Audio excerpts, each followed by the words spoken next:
Welcome back. Now, Molly Russell was just 14 years old when she took her own life after looking at images of self-harm on social media. And this week, in response to pressure from Molly's father, Ian, Instagram announced plans to ban graphic self-harm images from their platform.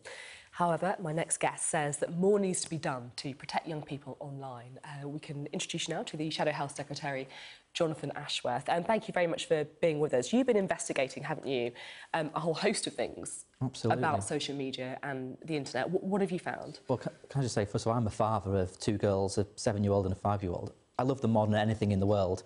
It makes me feel physically sick to know that someone's daughter or son can access material which glorifies, romanticises self-harm and suicide.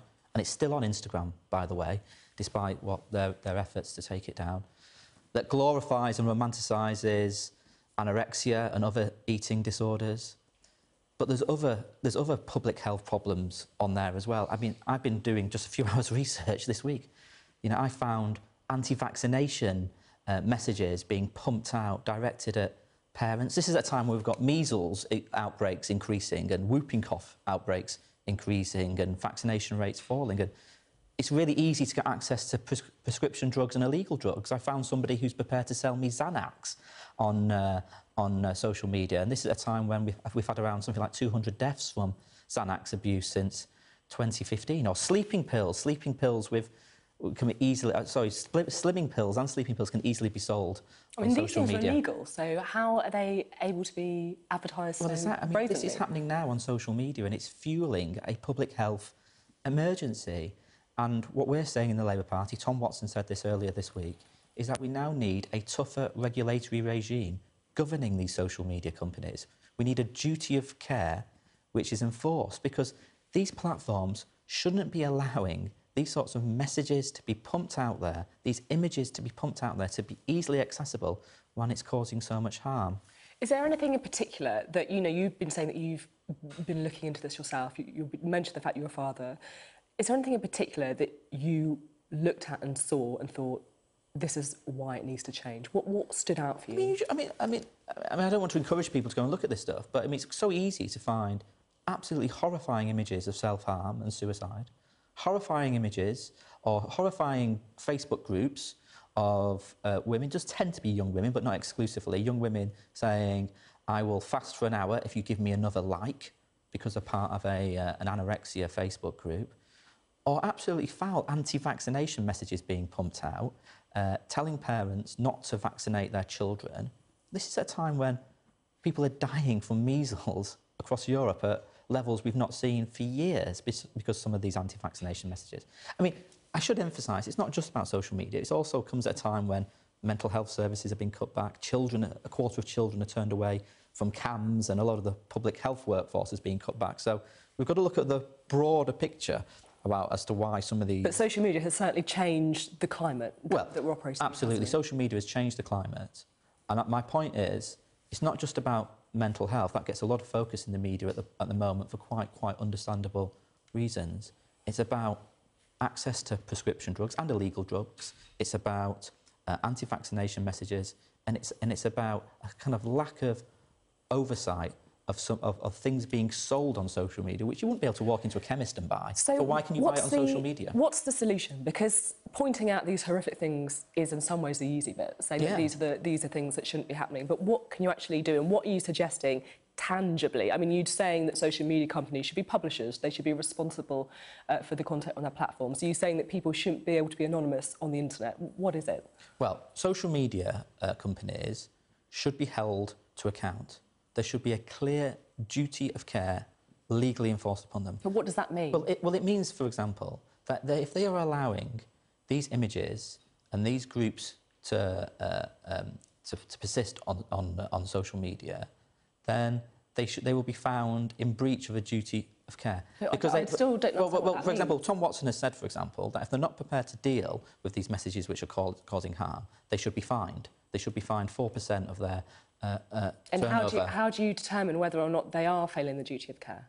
Well, it's quite obvious. If they're causing harm, if they're persisting in having these pictures which glorify, romanticise self-harm and suicide, that means that's pretty clear to me that they're causing harm. Young people shouldn't be seeing that. I mean, we're having a discussion about this on your show. I mean, you would quite rightly take an editorial decision not to show some of it on the screens, presumably. So you use your judgment in deciding what is an appropriate thing to publish. And they do have agency in this. They do curate this because they build algorithms into their platforms, algorithms which they use for firms who want to market and advertise on social media. They make money out of this. So they do have responsibility to act. And at the moment, they're getting away with things which they shouldn't be getting away with. What do you do as a parent? How do you control your own children's screen time? I mean, my kids are not on social media, thankfully. How old are they? Too young? Well, they're 7 and 5, but, you know, but my 7-year-old's already asking about Snapchat. I mean, I'm on Snapchat. I don't really understand how to use it, to be frank. But, you and me both. They're already asking about it. And they're all, I mean, I've got my iPad with me here today. But if I go home, they fight to get my iPad so they can watch YouTube and watch all kinds of absolute rubbish on YouTube. Challenge for parents. And it is a huge challenge for parents.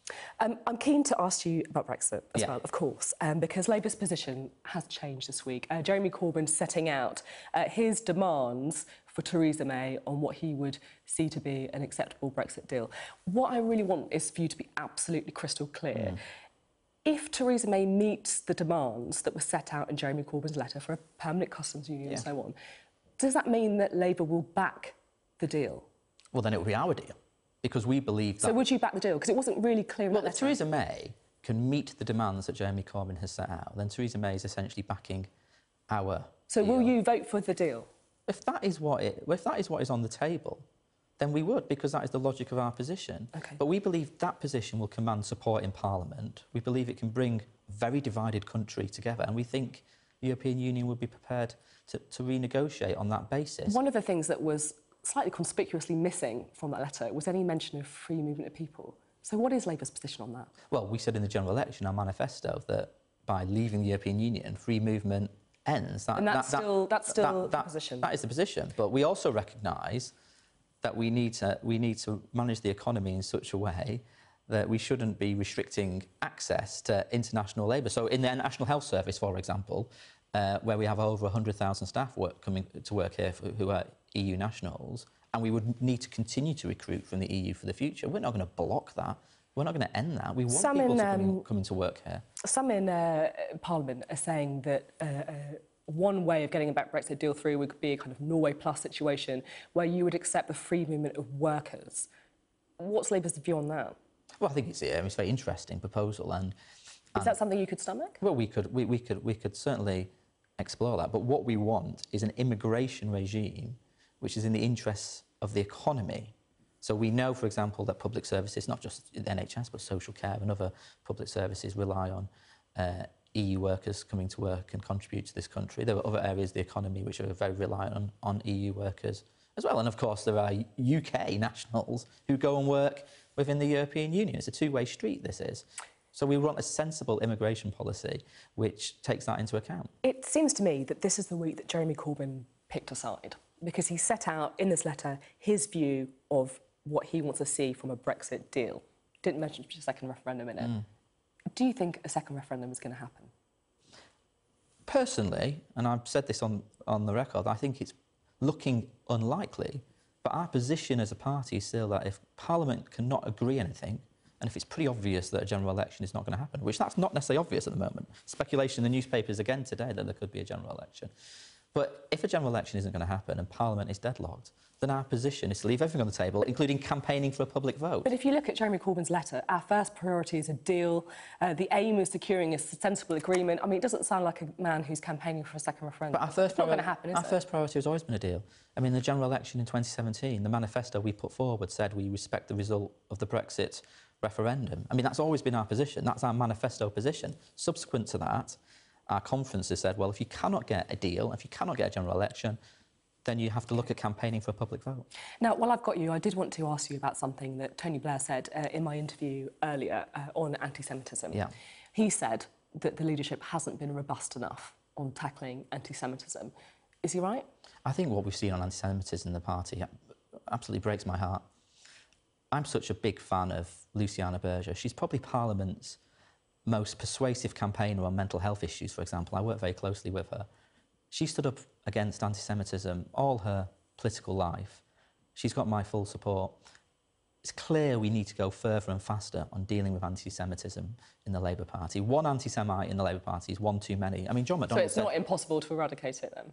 No, it's not impossible to eradicate it from the Labour Party, and John McDonnell said that as well. So there's no disagreement between me and John McDonnell and Jeremy Corbyn on this. We all want to get rid of anti-Semitism in the Labour Party, and there's more staff in this, at the Labour Party head office now. They're putting more resource in it.